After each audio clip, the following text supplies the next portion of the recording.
Hey everyone, welcome back to my channel. I hope you guys are having a wonderful holiday season. I have to go back to school, but I just wanted to sit here and talk to you guys quickly, I guess, about 2016 and what a shitty year it was. I'm really looking forward to 2017, like all it has to offer, because I know if I could get through 2016, I could get through anything. When I say so many things happened, I'm just so grateful that I came out of it stronger. You lose some people along the way, you don't really know what to do, and it's discouraging because you think like, oh, like the people I started this with, they're not here anymore. Yeah, and that sucks. I mean, and you can't really help but feel like you don't really have anybody, but I don't know, like this New Year's I didn't spend going out, I didn't spend, like really upset that I didn't go out surprisingly. Like I went and I spent it with my little cousins, and when I say it was the most fun time I've had in a very long time, like it was great. Yeah, I guess it just goes to show that when you are where you're supposed to be, like everything will just work out. Sometimes it's frustrating because you're like, I want to be here, I want to be there, I want to do this, that, and the third, and you're not there yet, and that's because you're not supposed to be there. And I think that's one of the biggest lessons I've learned in 2016. I'm not even one for like resolutions like that. It's just more so that I actually want to make changes this year. Like this year I'm graduating. Shout out to class of 2017. We made it, y'all. And I'm not talking about high school, I'm talking about college. Like, yeah, I just think that with this new chapter this old chapter closing in my life, this new one has so much to offer. I never thought that I would start this YouTube channel, and it's crazy because I was so nervous, and like for months I was like texting my friends and my family like, oh, I want to do it, but I don't want people to make fun of me. Like, fuck if people make fun of you, dog. Like, do what you want to do. And that's one thing, like if people are not supporting you, you need to cut them out of your life. I cannot say that enough. There's so many people this year, bro, that I've cut out of my life, and not like, oh, I can cut anybody off, like not like that kind of thing, but if they are not supporting you, if you are giving more than they are giving you, then why are you keeping them around? Like, this is just real talk. You do not need people holding you down. That is dead weight that you can get rid of and use to fuel yourself forward. Real rap. Like that, I cannot stress enough. I think the kind of person I am, I always come off as like, oh, I cut anybody off, but if you're not my family or you ain't been here for 10 plus years, like not trying to be rude or anything like that, the people who matter will find your way back around to you. Like that's really what it is. Sometimes you really have to do it. Like people are put in your life to teach you lessons, not necessarily to stay for the long haul, and that sucks, like especially when it was an important relationship to you, but you really just gotta keep it pushing. You can't dwell on the fact that they're not in your life anymore, because there's a reason. They have their own things to deal with and move on, and maybe y'all just can't be there for each other right now at that point, and that's okay. Like, I want to excuse the sound because I definitely forgot to turn my mic on, as well as it's raining outside, so there's that. I think there's also the idea that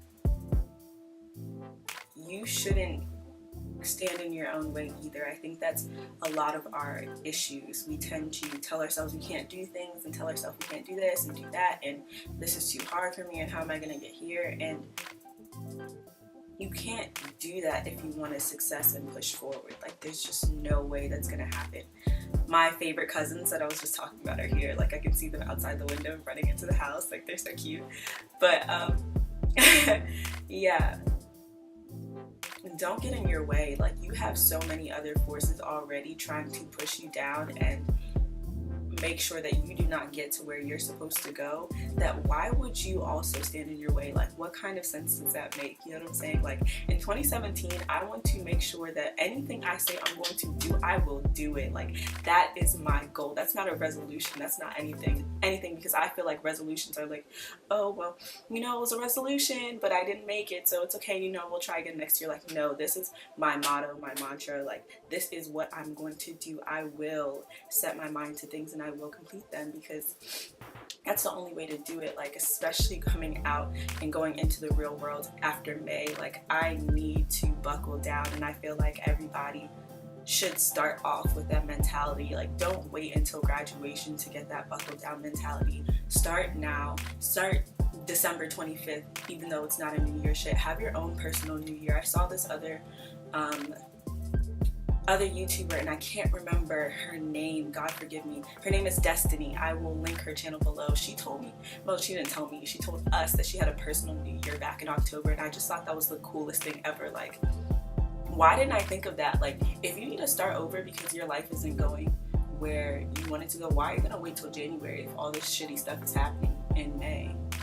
You know, like, it's just start over. And I just think that's such a cool thing. Like, if things are not going right, if you need to take time to reflect, don't wait until January, don't wait until December. Do it now, because that's what you need to do. I think another thing I've learned this year is that it's okay to be selfish. Like, I used to think being selfish is such a bad thing. Like, yeah, they're selfish to a fault, obviously, where you don't care about other people around you. But then there's a type of selfishness that it's just you're focused on yourself. And why is it a bad thing? I'm 21. Why do I need to focus on him, her, she, and he? Like, why can't I just focus on myself? I don't have a child. I don't have bills to pay yet.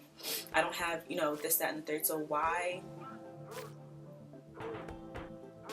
What do you mean I'm selfish? I'm supposed to be selfish. I'm going to put my feelings before others' feelings from now on. Yes, I will be selfish in that regard, because I'm not going to sit here and deny myself good mental health because I'm worried about how you're feeling. Like, that's just not okay. And I think if you're young, it's okay to have that mentality to be focused on yourself and focused on your own goals, even if that's at the expense of some of your other relationships, because that's going to happen when you're going for what you want. Yeah, it sucks when people don't show up for you, but at the same time, it's that whole idea of, are you giving what you're getting? Are you getting what you're giving? If you're giving and getting the same amount, oh my goodness, sorry, if you're giving and getting the same amount, then how can I put this? They're not going to be worried about the fact that you're on your own shit. Do you? It really doesn't matter, for real, for real. Like, you know when you realize you say like a lot? Like, this is that moment when you're like free thinking, like have no notes, have no anything, and you're just talking, and you try, I say like a lot. It also comes down to like surrounding yourself with positive people, making sure you have great people in your corner to push you and support you and in all your endeavors, regardless of the fact that you may not see them for 2 weeks at a time, but they're still rooting for you in the background because they know you're on your own. Like, they know you're doing what you need to do to get to where you want to go. And I think that's cool. Like, I appreciate my friends who are like that. Like, I have some friends that I hadn't talked to in months, and when I started this channel, they were like, yo, I see you doing you, and I love it, and you need to keep doing it.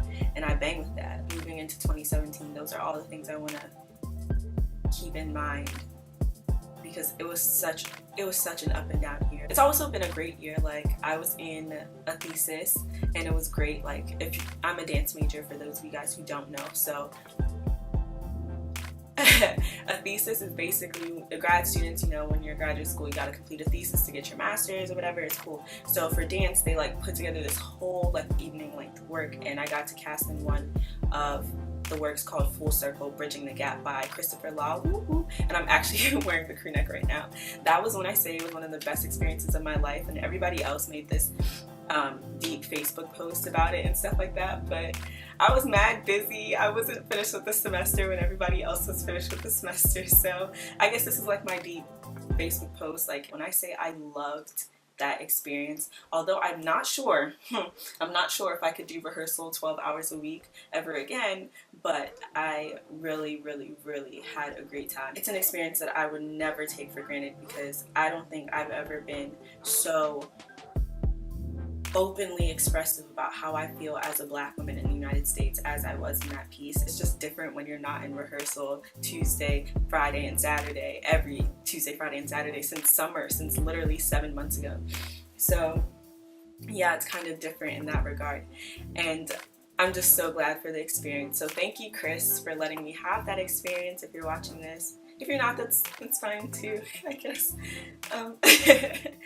But yeah, I also got the opportunity to go to Nigeria this past summer, which I haven't been since I was in the 4th grade, so that was a great experience. Although it wasn't for the greatest reason, I did have a great experience, because I don't think you know, as a first generation child in the US, I can't explain it, but when you have the next generation above you who's so in touch with the culture and the meaning and the experiences, and you kind of want that too, you know, just a little bit, like you want to know where you're from, you know where you're from and all that stuff, but you never fully can connect with it because you didn't live there. And when I say when I went there, it was just one of the greatest experiences of all time. Like, I want to go back. Like, not I need to go back, and by God's grace I will be there in May after graduation, because it was just so much fun. Like, I felt at home, and that's how it should feel. Like, especially after this past election, I just keep thinking like I need to go to Nigeria. I need to go, because this sounds kind of counterintuitive, but at least their killing is just for the sake of killing. Yeah, of course there's Boko Haram and all that stuff. Whoops. Whoops. My bad. Of course there's like Boko Haram and all that stuff, but I just rather live in an openly corrupt country than one that pretends to stand for equality and everybody has equal opportunity, and it's just such a great place to live. And then meanwhile, you have a president that represents inequity in this country. It doesn't make any sense. Don't tell me that I'm overreacting. This was not supposed to be a political video, but I just need to say this. Don't tell me that I'm overreacting. Don't tell me that I have nothing to be worried about, or what am I scared of? I'm trying to watch my language. I'm scared that I could be walking down the street and somebody just feels the need to say something to me. And let me tell you one thing. I don't care what kind of history my family has. America sees me as black, and I identify as black as well as Nigerian. 400 years ago, I probably still wouldn't have been the one. I will fight you. I don't care. That's just a little sidebar for anybody who really feels froggy, because I'm just thinking about this January 20th and the way this inauguration is coming up real soon, and the way people are about to feel really empowered to do all types of things that they wouldn't do on a normal basis. In 2016, black people, African people, people of color, we are not the one. Women, we are not the one. Anybody other than straight, not the one. That was a quick sidebar, but yeah. I was really supposed to say that after going to Nigeria at a full 20 years old really, the experience is different than when you're 9. When you're 9, you're just like, why am I here in this place where I can't even drink the tap water? Like, but this was like, I felt home. And then coming to a country where Trump was allowed to run for president, and then he ends up winning, it's just, something's telling me to go back, and I feel like I would just feel more at home there, and I did. So I think that's all for my rant. I guess these are just kind of like the life lessons of 2016 kind of thing. Not really resolutions, because like I said, I don't really believe in those. It's just mottos and mantras, I guess. Things I need to tell myself, things I need to remind myself, and I hope that you guys have gotten something out of this video, I guess. I didn't know what I was really going to say when I came up here and started recording. But yeah.